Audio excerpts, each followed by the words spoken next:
The Sounds of the Lambs by Thomas Harris. Chapter 1. Behavioral Science, the FBI section that deals with serial murder, is on the bottom floor of the Academy building at Quantico, half buried in the earth. Clarice Starling reached it flushed after a fast walk from Hogan's Alley on the firing range. She had grass in her hair and grass stains on her FBI Academy windbreaker from diving to the ground under fire in an arrest problem on the range. No one was in the outer office, so she fluffed briefly by her reflection in the glass doors. She knew she could look all right without primping. Her hands smelled of gun smoke, but there was no time to wash. Section Chief Crawford's summons had said now. She found Jack Crawford alone in the cluttered suite of offices. He was standing at someone else's desk, talking on the phone, and she had a chance to look him over for the first time in a year. What she saw disturbed her. Normally, Crawford looked like a fit, middle-aged engineer who might have paid his way through college playing baseball. A crafty catcher, though, when he blocked the plate. Now he was thin, his shirt collar was too big, and he had dark puffs under his reddened eyes. Everyone who could read the papers knew behavioral science section was catching hell. Starling hoped Crawford wasn't on the juice. That seemed most unlikely here. Crawford ended his telephone conversation with a sharp no. He took her file from under his arm and opened it. "Starling Clarice M., good morning," he said. "Hello?" Her smile was only polite. "Nothing's wrong. I hope the call didn't spook you." "No, not totally true," Starling thought. "Your instructors tell me you're doing well, top quarter of the class." "I hope so. They haven't posted anything yet." "I ask them from time to time." That surprised Starling. She had written Crawford off as a two-faced recruiting sergeant son of a bitch. She had met Special Agent Crawford when she was a guest lecturer at the University of Virginia. The quality of his criminology seminars was a factor in coming to the Bureau. She wrote him a note when she qualified for the Academy, but he never replied, and for the 3 months she had been a trainee at Quantico, he had ignored her. Starling came from people who do not ask for favors or press for friendship, but she was puzzled and regretful at Crawford's behavior. Now in his presence she liked him again, she was sorry to note. Clearly something was wrong with him. There was a peculiar cleverness in Crawford, aside from his intelligence, and Starling had first noticed in his color sense and textures of his clothing, even within the FBI clone standards of agent dress. Now he was neat but drab, as though he were molting. "A job came up and I thought about you," he said. "It's not really a job, it's more of an interesting errand. Push Barry's stuff off the chair and sit down. You put down here that you want to come directly to the behavioral science when you get through with the academy?" "I do." "You have a lot of forensics, but no law enforcement background. We look for 6 years minimum." "My father was a marshal. I know the life." Crawford smiled a little. "What you do have is a double major in psychology and criminology. And how many summers working in a mental health center? 2? 2. Your counselor's license. Is it current?" "It's good for 2 more years. I got it before you had a seminar at UVA, before I decided to do this." "You got stuck in the hiring freeze." Starling nodded. "I was lucky, though. I found out in time to qualify as a forensic fellow. Then I could work in the lab until the academy had an opening." "You wrote to me about coming here, didn't you?" And I don't think I answered. No, I didn't. I should have. "You've had plenty else to do."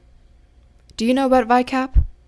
"I know it's the Violent Criminal Apprehension Program. The law enforcement bulletin said you're working on a database, but you aren't operational yet." Crawford nodded. "We've developed a questionnaire. It applies to all the known serial murders in modern times." He handed her a thick sheaf of papers in a flimsy binding. "There's a section for investigators and one for surviving victims, if any. The blue is for the killer to answer if he will, and the pink is a series of questions an examiner asks the killer, getting his reactions as well as his answers. It's a lot of paperwork." Paperwork. Clarice Starling's self-interest snuffed ahead like a keen beagle. She smelled the job offer coming, probably the drudgery of feeding raw data into a new computer system. It was tempting to get into the behavioral science in any capacity she could, but she knew what happens to a woman if she's ever pegged as a secretary.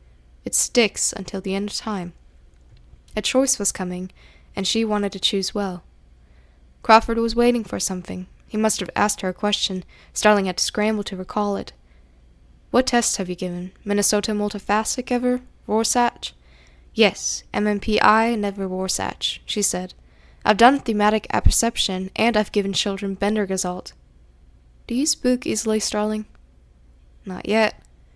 See, we've tried to interview and examine all the 32 known serial murderers we have in custody to build up a database for psychological profiling in unsolved cases. Most of them went along with it. I think they've driven to show off, a lot of them. 27 were willing to cooperate, 4 on death row with appeals pending clammed up, understandably. But the one we want most, we haven't been able to get. I want you to go after him tomorrow in the asylum.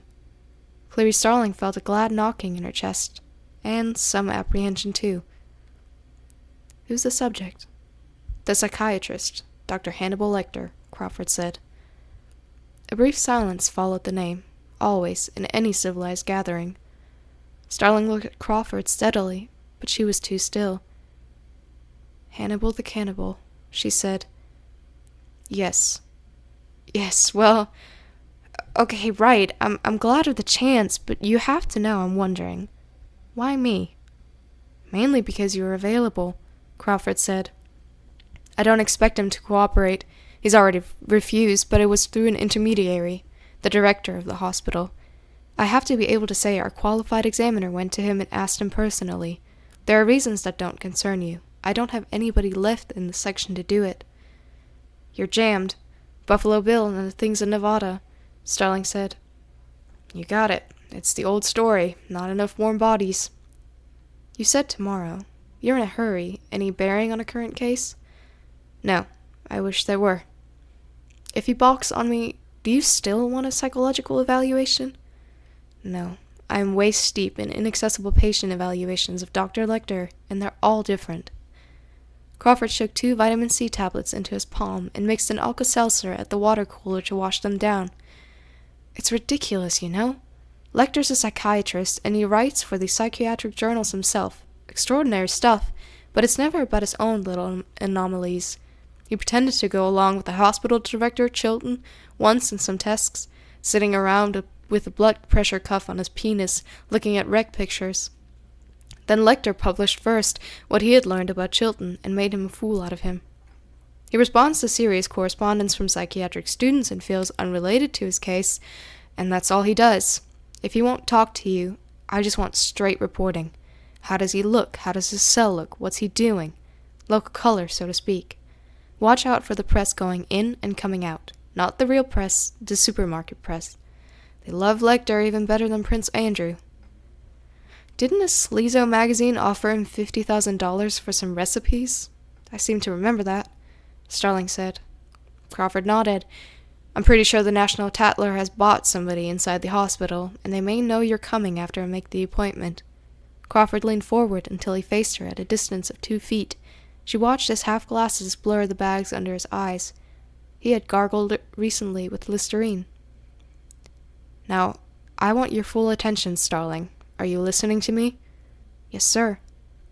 Be very careful with Hannibal Lecter. Dr. Chilton, the head of the mental hospital, will go over the physical procedure you used to deal with him. Don't deviate from it. Do not deviate from it 1 iota for any reason.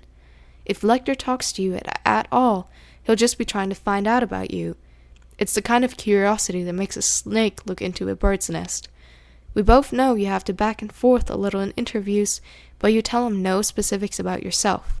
You don't want any of your personal facts in his head. You know what he did to Will Graham. I read about it when it happened. He gutted Will with a linoleum knife when Will caught up with him. It's a wonder Will didn't die. Remember the Red Dragon? Lecter turned Francis Dollarhide onto Will and his family. Will's face looks like a damn Picasso drew him, thanks to Lecter. He tore a nurse up in the asylum. Do your job, just don't forget what he is. And what's that? Do you know? I know he's a monster. Beyond that, nobody can say for sure. Maybe you'll find out. I didn't pick you out of a hat, Starling. You asked me a couple of interesting questions when I was at UVA. The director will see your own report over your signature, if it's clear and tight and organized. I decide that. And I will have it by 0900 Sunday. Okay, Starling, carry on in the prescribed manner. Crawford smiled at her, but his eyes were dead. End of Chapter 1.